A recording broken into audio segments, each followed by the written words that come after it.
What's your primary goal in life? Well, no matter what else you're trying to do, ultimately, you're trying to survive. And you're not alone in your quest. This primary urge to survive is shared by everyone around you, and every animal, and every tree, and insect, and every living thing. The purpose to survive motivates all the decisions, activities, and behaviors of every form of life. But you're not trying to just avoid pain and death. You want to live long and live well. You're seeking a high level of existence, a life full of pleasure and accomplishment, with an abundance of all the things you need to survive. How well are you surviving? And how can you improve the quality of your life? Well, the answers to those questions can actually be found on this graph. Here, your urge to survive would be an arrow that thrusts away from pain and toward pleasure. We call this thrust the survival dynamic. Your potential to survive can be found to fall somewhere on this graph, which is divided into zones. These zones also form a scale of emotional tones. The higher the zone, the better your potential to survive, and the happier you'll be. For example, when you're operating at the top of this scale in Zone 4, you're confident and enthusiastic about life and your goals. You can easily solve problems relating to your survival, and you have an excellent chance of a long and happy life. How do you like this style? If you're in Zone 3, you experience general happiness and well-being, but your attitude towards life is cautious and conservative. In the middle of Zone 2, you're in boredom. You've lost confidence and direction in life, but you're not defeated. You're just sort of idling in one spot. That's boredom.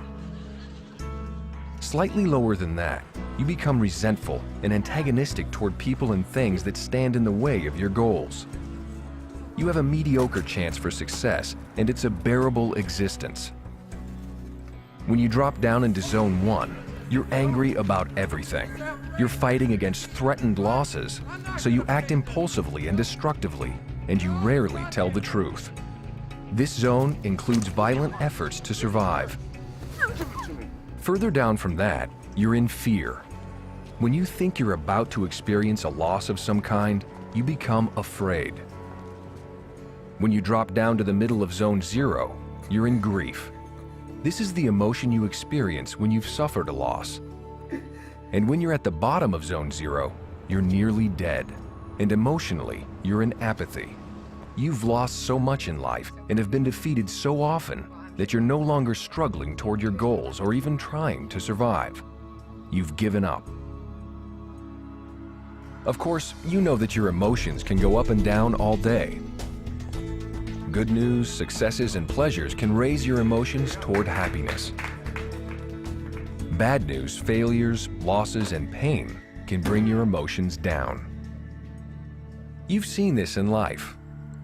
Take, for instance, a child who's trying to get something he thinks is very important to his survival, like a candy bar.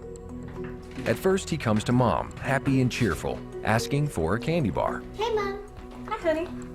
Can I have a candy bar? No, honey. Lunch is going to be ready soon. When she refuses to give him one, he's not quite so happy anymore. He explains why he wants it. But I'm hungry now. If he still fails to get it, he'll get antagonistic about it. Oh, don't do that. If that fails, he'll get angry. If Mom still says no, he might lie about why he wants it. Well, actually, it's not for me, it's for my friend. Your friend already left. If that doesn't work, he'll start to cry. Please? He's now in No, grief. honey, now stop whining. And if Mom still won't give it to him, he sinks into apathy. Fine, I didn't really want it anyway. He has given up. This child went down the tone scale because something he thought would assist his survival was denied him. The same thing will happen if something threatens his survival. For example, when this child is approached by danger, he'll drop down the tone scale from cheerful to fear to grief the more he feels threatened. These threats to your survival are called suppressors because they thrust against your urge to survive. In their efforts to survive, they threaten or suppress your chances of surviving. Here's an example. If you were in the business of pushing around concrete, even its weight would be a sort of suppressor because it makes it harder to perform your job. And then there's your boss's bad temper. He can become a suppressor. And on top of that, there's the heat of the day. That too can be a suppressor if it makes it difficult to do your job.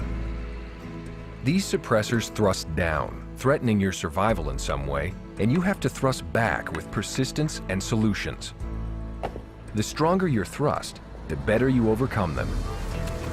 For example, the fourth zone is the area of high response to problems, so you'd find it far easier to overcome those suppressors. Good work, everybody. We can do this. Then in zone 0, where the suppressors would seem to be too great to overcome. Now, all of these exterior forces thrusting against you could make you think it's you against the world, and that you're surviving only for you. But consider this. While the tree that drops a branch on your car could definitely be considered a suppressor, trees supplied the wood for the home that keeps you warm and dry. And the trees provide shade from that hot sun, and a home for squirrels, who happen to bury nuts that grow into trees. And man plants trees, so trees depend on man, just as man depends on trees. So you see, life is clearly a group effort. The dynamics of others combine with yours to overcome life's suppressors. None survive alone. So you're obviously not surviving just for yourself. And you can't survive just for procreation, or for the sake of your business, or only for the good of mankind. You need a balance of all of these factors. So your purpose to survive can be subdivided into 4 purposes. In Dianetics, these 4 thrusts are called the 4 dynamics, and they encompass all of your purposes and activities. The first dynamic is your urge to reach the highest potential of survival in terms of yourself. The second dynamic is your urge to reach the highest potential of survival in terms of sex and the creation and rearing of children. The third dynamic is your urge to reach the highest potential of survival in terms of a group. And the fourth dynamic is your urge to reach the highest potential of survival for all mankind.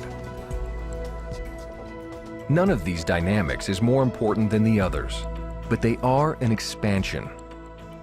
As you rise up the tone scale in life, you naturally expand your sphere of interests and actions into the other dynamics. So these dynamics actually sweep out from self to family, to groups, to encompass all of mankind. Any problem or situation you encounter will be found within these dynamics. The purpose of your mind is to resolve problems relating to your survival along all 4 of your dynamics. Obviously, the more right those decisions are, the better you'll survive. So what constitutes a right decision?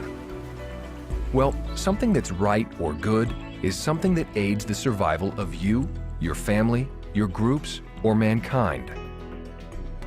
Turn around! Come on! And things that are wrong or evil are the things that harm or inhibit the survival of you, your family, your groups, or mankind. So the optimum solution to any problem would be the one that does the greatest good for the greatest number of your dynamics. For example, buying a new car when you're living in a cramped apartment with a baby on the way is a decision that only benefits a little bit of your first dynamic and ignores the rest. But if you put the money toward a new home for your growing family, you're not only improving your first dynamic living quarters, but you're enhancing the survival of your second dynamic as well. So that's the better decision. Yet, as you know, not all solutions appear to be this simple. There's a natural struggle between the dynamics. You might think you're doing the right thing by spending the majority of your time at work, Perfect, that works. Now we need a melody. But you may actually be sacrificing your other dynamics for the good of your third dynamic group.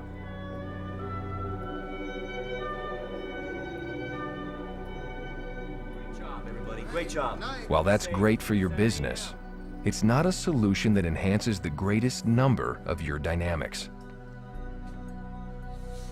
And if one dynamic is suppressed or injured, the rest will suffer as well, because they're all connected. You see, your position on this graph is determined by the average position of all 4 of your dynamics. If you're doing pretty well in 2 of them, and not doing well in 2 of them, your position on the graph would be the result of the average between them.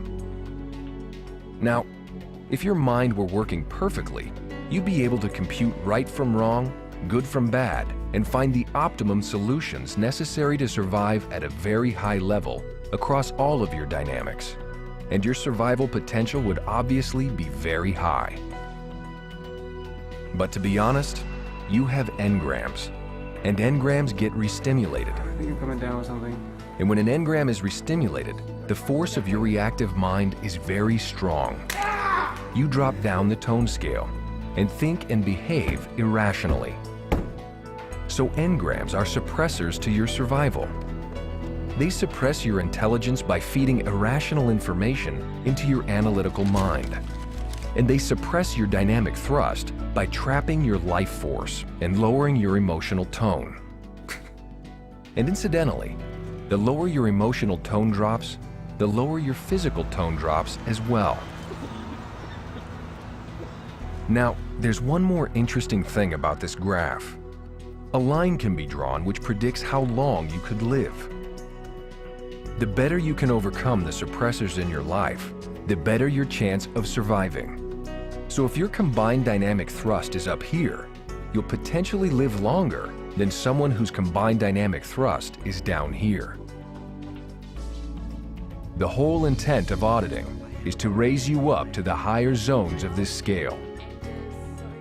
By eliminating the negative effects engrams have over you, Dianetics removes the blocks from your dynamics and increases your ability to think clearly and rationally.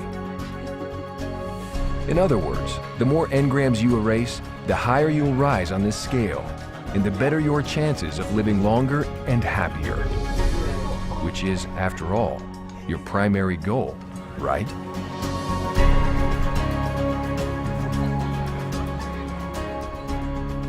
The survival graph you've just seen in this film is discussed in detail in the chapter entitled The Goal of Man in Dianetics. You can read about your dynamics and the optimum solution to any problem in the chapter entitled The 4 Dynamics. And to learn much more about the emotional tone scale, read Emotion and the Dynamics